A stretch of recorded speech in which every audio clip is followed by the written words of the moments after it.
Hello all, I am Purvik Mehta from CSE tests in Hindi.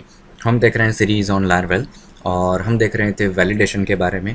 तो पिछले video में हमने एक ईमेल फील्ड का वैलिडेशन किया था कि अगर हम इसे कुछ बिना डाले सबमिट कर रहे हैं तो मैसेज आ रहा है the email field is require, और अगर ईमेल डालने के बजाय कुछ और डालते हैं और सबमिट करते हैं तो मैसेज आ रहा है the email must be a valid email address. तो पिछले वीडियो में मैंने दिखाया था कि ये मैसेज आते कहाँ से हैं। तो ये लारवेल के बनाए हुए मैसेज है, मतलब हमने ये टाइप नहीं किया है। लेकिन सपोज़ हमें ये मैसेज चेंज करने हो तो क्या करें, हमें हमारा कस्टम मैसेज वहाँ पर डालना है। तो उसके लिए हम क्या करेंगे, पहला ऑप्शन जो उसका है, वैसे ये काम करने के दो तरीके हैं। मैं पहला दिखाता हूँ कि यहाँ पर जब हमने वैलिडेशन रूल डिफ़ाइन किए हैं तो वहीं पर हम एक दूसरा ब्रैकेट बना के जो वैलिडेशन किए हैं उसके लिए मैसेज डिफ़ाइन करते हैं।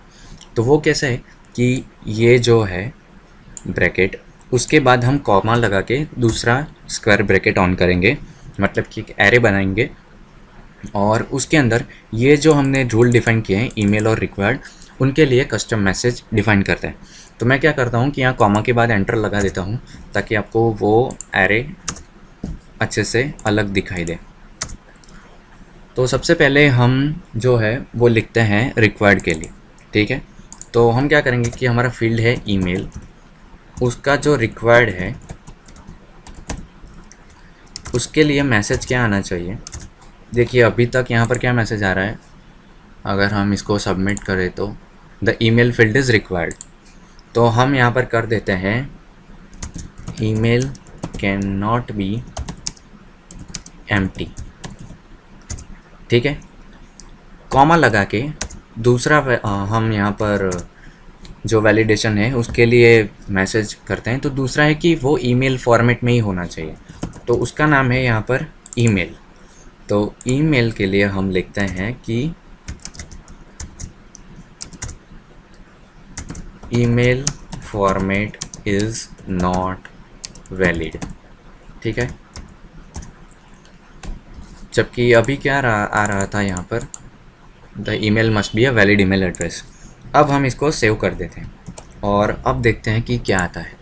तो एक बार रिफ़्रेश कर देते हैं हम और बिना डाले मैं उसको सबमिट करता हूँ तो आ रहा है email can not be empty.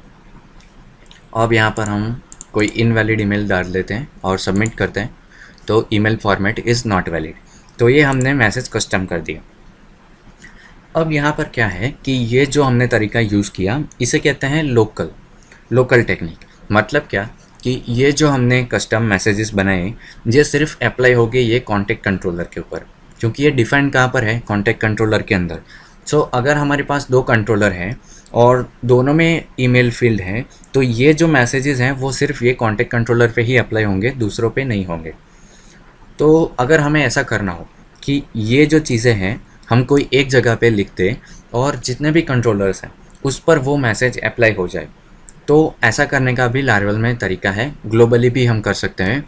तो उसके लिए हमें क्या करना है, सबसे पहले मैं इसे यहाँ से हटा देता हूँ ताकि दो कन्फ्लिक्ट ना हो।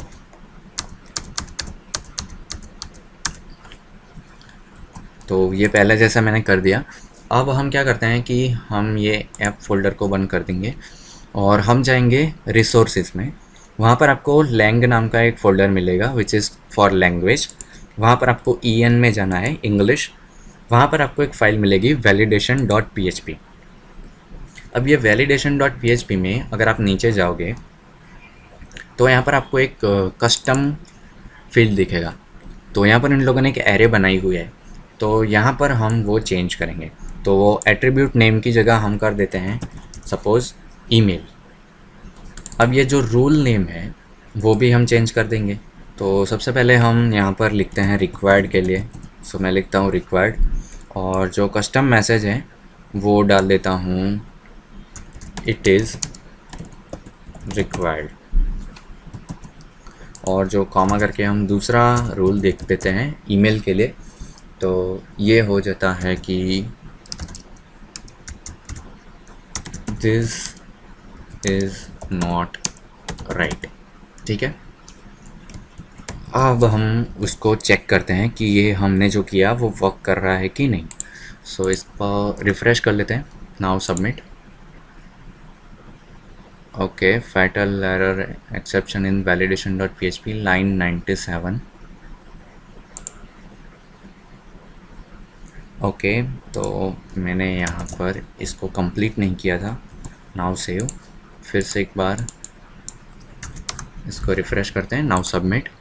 तो देखिए इट इज़ रिक्वायर्ड, एंड अगर हम यहाँ पर इनवैलिड ईमेल डालते हैं तो दिस इज़ नॉट राइट। अब देखिए यहाँ पर ग्लोबल में आप एक और चीज़ कर सकते हैं। सो मैं यहाँ पर ये जो इज़ है वहाँ पर लिखता हूँ कोलन एट्रीब्यूट। सेम मैं इसको यहाँ पर कॉपी करता हूँ और दिस इज़ नॉट राइट के बाद एट्रीब्यूट लगा देता हूँ। अब देखिए इससे होता क्या है, मैं फिर से एक बार इसको रिफ़्रेश कर देता हूँ और इसको वैसे ही सबमिट करता हूँ ब्लैंक में। तो देखिए इट ईमेल रिक्वायर, एक्चुअली ये ग्रामेटिकली इनकरेक्ट हो गया, मैंने इट को निकाला नहीं था। सो यहाँ पर हम कर देते हैं दिस। एक बार फिर से रिफ़्रेश करते हैं, now submit, this email required. तो ईमेल वो अपने आप डाल रहा है, देखो एट्रीब्यूट हमारा क्या है, ईमेल, तो वो खुद डिटेक्ट करके डाल रहा है कि ईमेल रिक्वायर्ड। अब मैं गलत ईमेल डालूँ और सबमिट करूँ तो this is not right email. मैंने यहाँ पर ईमेल कहीं पर लिखा नहीं है, लेकिन वो एट्रीब्यूट चेक कर लेता है।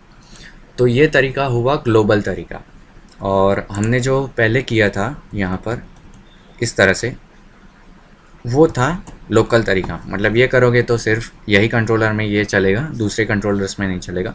और वैलिडेशन डॉट PHP जो कि रिसोर्सेज के अंदर होती है, लैंग के अंदर, वहाँ पर करोगे तो जितना भी कंट्रोलर बनाओगे उसमें ये मैसेज डिस्प्ले होगा, कस्टम मैसेज। तो ये तरीका है कस्टम मैसेज बनाने का। आई होप आपको ये पसंद आया होगा। मिलेंगे नेक्स्ट वीडियो में नए टॉपिक के साथ। सो आप इसकी प्रैक्टिस कीजिए, and don't forget to like, share and subscribe this video and channel, and happy coding.